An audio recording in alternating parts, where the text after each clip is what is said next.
ರಾಜ್ಯದಲ್ಲಿ ಅನೇಕ ಕಡೆಗಳಲ್ಲಿ ಮಳೆಯಾಗಿದೆ. ಆದರೆ ಈ ಮಳೆಯಿಂದ ಒಳ್ಳೆಯದಾಗೋದು ಕಡಿಮೆ ಆದರೆ ಅನೇಕ ಕಡೆಗಳಲ್ಲಿ ಹಾನಿಯಾಗಿರೋದೇ ಹೆಚ್ಚು. ದಾವಣಗೆರೆಯಲ್ಲೂ ಕೂಡ ಅಂಥದ್ದೇ ಪರಿಸ್ಥಿತಿ. ಗಾಳಿ ಸಹಿತ ಮಳೆಯಾಗಿದೆ, ಅಪಾರ ಪ್ರಮಾಣದಲ್ಲಿ ಹಾನಿಯಾಗಿದೆ. 1000ಕ್ಕೂ ಹೆಚ್ಚು ಮರಗಳು ಧರೆಗುರುಳಿದೆಯಂತೆ. 30ಕ್ಕೂ ಹೆಚ್ಚು ವಿದ್ಯುತ್ ಕಂಬಗಳು ನೆಲಕ್ಕೆ ಉರುಳಿದೆ. ಇನ್ನು ಬಸವಾಪಟ್ಟಣ ಭಾಗದಲ್ಲಿ ಅಪಾರ ಪ್ರಮಾಣದ ಹಾನಿಯಾಗಿದೆ. ದಾವಣಗೆರೆ ಜಿಲ್ಲೆ ಚನ್ನಗಿರಿ ತಾಲೂಕಿನ ಬಸವಾಪಟ್ಟಣ ಅಲ್ಲಿರುವಂಥ ದುರ್ಗಮ್ಮ ದೇಗುಲದ ಮೇಲ್ಛಾವಣಿಯೇ ಹಾರಿ ಹೋಗಿದೆ. 2 ಎಕರೆಯಲ್ಲಿ 1500ಕ್ಕೂ ಹೆಚ್ಚು ಅಡಿಕೆ ಮರಗಳನ್ನು ಬೆಳೆದಿದ್ರು, ಅದು ಕೂಡ ಒಂದು ಕಡೆಯಲ್ಲಿ ನಾಶ ಆಗಿದೆ.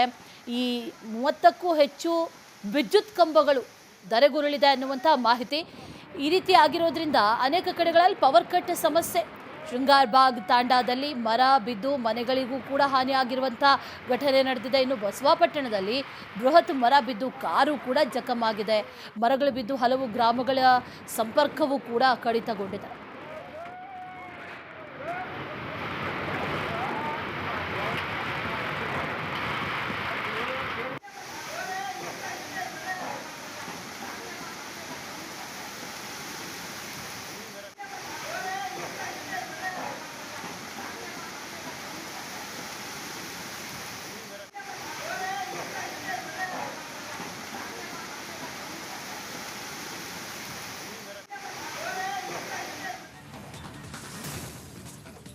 ರಾಜ್ಯದಲ್ಲಿ ಅನೇಕ ಕಡೆಗಳಲ್ಲಿ ಮಳೆಯಾಗಿದೆ. ಆದರೆ ಈ ಮಳೆಯಿಂದ ಒಳ್ಳೆಯದಾಗೋದು ಕಡಿಮೆ ಆದರೆ ಅನೇಕ ಕಡೆಗಳಲ್ಲಿ ಹಾನಿಯಾಗಿರೋದೇ ಹೆಚ್ಚು. ದಾವಣಗೆರೆಯಲ್ಲೂ ಕೂಡ ಅಂಥದ್ದೇ ಪರಿಸ್ಥಿತಿ. ಗಾಳಿ ಸಹಿತ ಮಳೆಯಾಗಿದೆ, ಅಪಾರ ಪ್ರಮಾಣದಲ್ಲಿ ಹಾನಿಯಾಗಿದೆ. 1000ಕ್ಕೂ ಹೆಚ್ಚು ಮರಗಳು ಧರೆಗುರುಳಿದೆಯಂತೆ. 30ಕ್ಕೂ ಹೆಚ್ಚು ವಿದ್ಯುತ್ ಕಂಬಗಳು ನೆಲಕ್ಕೆ ಉರುಳಿದೆ. ಇನ್ನು ಬಸವಾಪಟ್ಟಣ ಭಾಗದಲ್ಲಿ ಅಪಾರ ಪ್ರಮಾಣದ ಹಾನಿಯಾಗಿದೆ. ದಾವಣಗೆರೆ ಜಿಲ್ಲೆ ಚನ್ನಗಿರಿ ತಾಲೂಕಿನ ಬಸವಾಪಟ್ಟಣ ಅಲ್ಲಿರುವಂಥ ದುರ್ಗಮ್ಮ ದೇಗುಲದ ಮೇಲ್ಛಾವಣಿಯೇ ಹಾರಿ ಹೋಗಿದೆ. 2 ಎಕರೆಯಲ್ಲಿ 1500ಕ್ಕೂ ಹೆಚ್ಚು ಅಡಿಕೆ ಮರಗಳನ್ನು ಬೆಳೆದಿದ್ರು, ಅದು ಕೂಡ ಒಂದು ಕಡೆಯಲ್ಲಿ ನಾಶ ಆಗಿದೆ. ಈ 30ಕ್ಕೂ ಹೆಚ್ಚು ವಿದ್ಯುತ್ ಕಂಬಗಳು ಧರೆಗುರುಳಿದೆ ಅನ್ನುವಂಥ ಮಾಹಿತಿ. ಈ ರೀತಿ ಆಗಿರೋದ್ರಿಂದ ಅನೇಕ ಕಡೆಗಳಲ್ಲಿ ಪವರ್ ಕಟ್ ಸಮಸ್ಯೆ. ಶೃಂಗಾರಬಾಗ್ ತಾಂಡಾದಲ್ಲಿ ಮರ ಬಿದ್ದು ಮನೆಗಳಿಗೂ ಕೂಡ ಹಾನಿಯಾಗಿರುವಂಥ ಘಟನೆ ನಡೆದಿದೆ. ಇನ್ನು ಬಸವಾಪಟ್ಟಣದಲ್ಲಿ ಬೃಹತ್ ಮರ ಬಿದ್ದು ಕಾರು ಕೂಡ ಜಖಮಾಗಿದೆ. ಮರಗಳು ಬಿದ್ದು ಹಲವು ಗ್ರಾಮಗಳ ಸಂಪರ್ಕವೂ ಕೂಡ ಕಡಿತಗೊಂಡಿದೆ.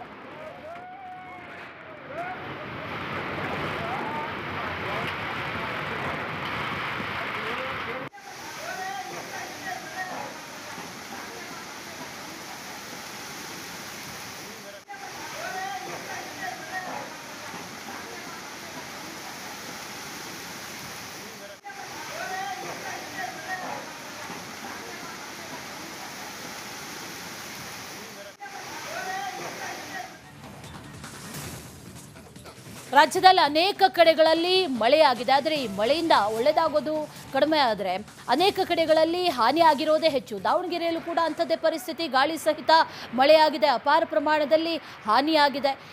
1000ಕ್ಕೂ ಹೆಚ್ಚು ಮರಗಳು ಧರೆಗುರುಳಿದೆಯಂತೆ. 30ಕ್ಕೂ ಹೆಚ್ಚು ವಿದ್ಯುತ್ ಕಂಬಗಳು ನೆಲಕ್ಕೆ ಉರುಳಿದೆ. ಇನ್ನು ಬಸವಾಪಟ್ಟಣ ಭಾಗದಲ್ಲಿ ಅಪಾರ ಪ್ರಮಾಣದ ಹಾನಿಯಾಗಿದೆ. ದಾವಣಗೆರೆ ಜಿಲ್ಲೆ ಚನ್ನಗಿರಿ ತಾಲೂಕಿನ ಬಸವಾಪಟ್ಟಣ ಅಲ್ಲಿರುವಂಥ ದುರ್ಗಮ್ಮ ದೇಗುಲದ ಮೇಲ್ಛಾವಣಿಯೇ ಹಾರಿ ಹೋಗಿದೆ.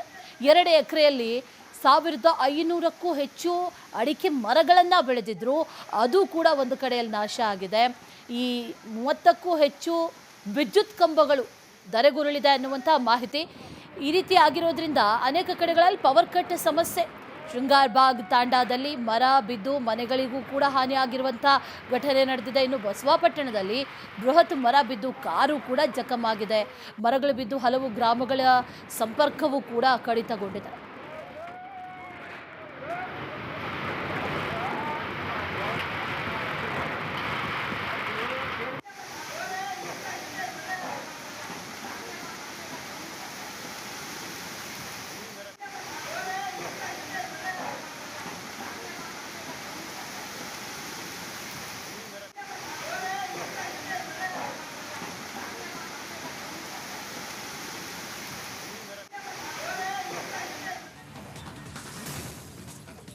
ರಾಜ್ಯದಲ್ಲಿ ಅನೇಕ ಕಡೆಗಳಲ್ಲಿ ಮಳೆಯಾಗಿದೆ. ಆದರೆ ಈ ಮಳೆಯಿಂದ ಒಳ್ಳೆಯದಾಗೋದು ಕಡಿಮೆ ಆದರೆ ಅನೇಕ ಕಡೆಗಳಲ್ಲಿ ಹಾನಿಯಾಗಿರೋದೇ ಹೆಚ್ಚು. ದಾವಣಗೆರೆಯಲ್ಲೂ ಕೂಡ ಅಂಥದ್ದೇ ಪರಿಸ್ಥಿತಿ. ಗಾಳಿ ಸಹಿತ ಮಳೆಯಾಗಿದೆ, ಅಪಾರ ಪ್ರಮಾಣದಲ್ಲಿ ಹಾನಿಯಾಗಿದೆ.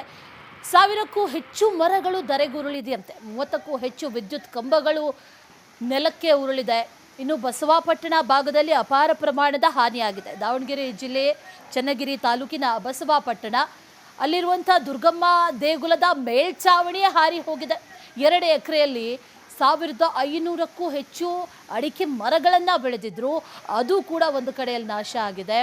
ಈ 30ಕ್ಕೂ ಹೆಚ್ಚು ವಿದ್ಯುತ್ ಕಂಬಗಳು ಧರೆಗುರುಳಿದೆ ಅನ್ನುವಂಥ ಮಾಹಿತಿ. ಈ ರೀತಿ ಆಗಿರೋದ್ರಿಂದ ಅನೇಕ ಕಡೆಗಳಲ್ಲಿ ಪವರ್ ಕಟ್ ಸಮಸ್ಯೆ. ಶೃಂಗಾರಬಾಗ್ ತಾಂಡಾದಲ್ಲಿ ಮರ ಬಿದ್ದು ಮನೆಗಳಿಗೂ ಕೂಡ ಹಾನಿಯಾಗಿರುವಂಥ ಘಟನೆ ನಡೆದಿದೆ. ಇನ್ನು ಬಸವಾಪಟ್ಟಣದಲ್ಲಿ ಬೃಹತ್ ಮರ ಬಿದ್ದು ಕಾರು ಕೂಡ ಜಖಮಾಗಿದೆ. ಮರಗಳು ಬಿದ್ದು ಹಲವು ಗ್ರಾಮಗಳ ಸಂಪರ್ಕವೂ ಕೂಡ ಕಡಿತಗೊಂಡಿದೆ.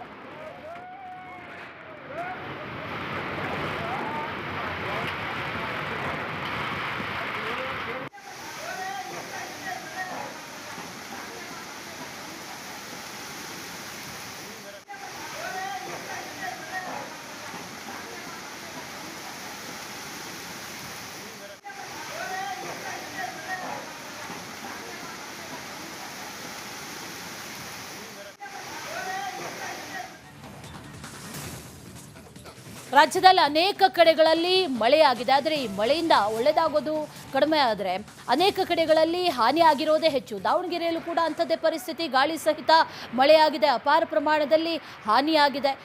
1000ಕ್ಕೂ ಹೆಚ್ಚು ಮರಗಳು ಧರೆಗುರುಳಿದೆಯಂತೆ. 30ಕ್ಕೂ ಹೆಚ್ಚು ವಿದ್ಯುತ್ ಕಂಬಗಳು ನೆಲಕ್ಕೆ ಉರುಳಿದೆ.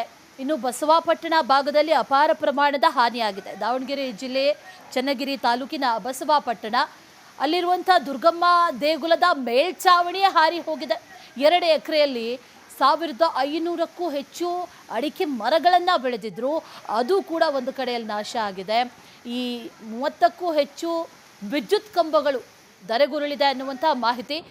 ಈ ರೀತಿ ಆಗಿರೋದ್ರಿಂದ ಅನೇಕ ಕಡೆಗಳಲ್ಲಿ ಪವರ್ ಕಟ್ ಸಮಸ್ಯೆ. ಶೃಂಗಾರಬಾಗ್ ತಾಂಡಾದಲ್ಲಿ ಮರ ಬಿದ್ದು ಮನೆಗಳಿಗೂ ಕೂಡ ಹಾನಿಯಾಗಿರುವಂಥ ಘಟನೆ ನಡೆದಿದೆ. ಇನ್ನು ಬಸವಾಪಟ್ಟಣದಲ್ಲಿ ಬೃಹತ್ ಮರ ಬಿದ್ದು ಕಾರು ಕೂಡ ಜಖಮಾಗಿದೆ. ಮರಗಳು ಬಿದ್ದು ಹಲವು ಗ್ರಾಮಗಳ ಸಂಪರ್ಕವೂ ಕೂಡ ಕಡಿತಗೊಂಡಿದೆ.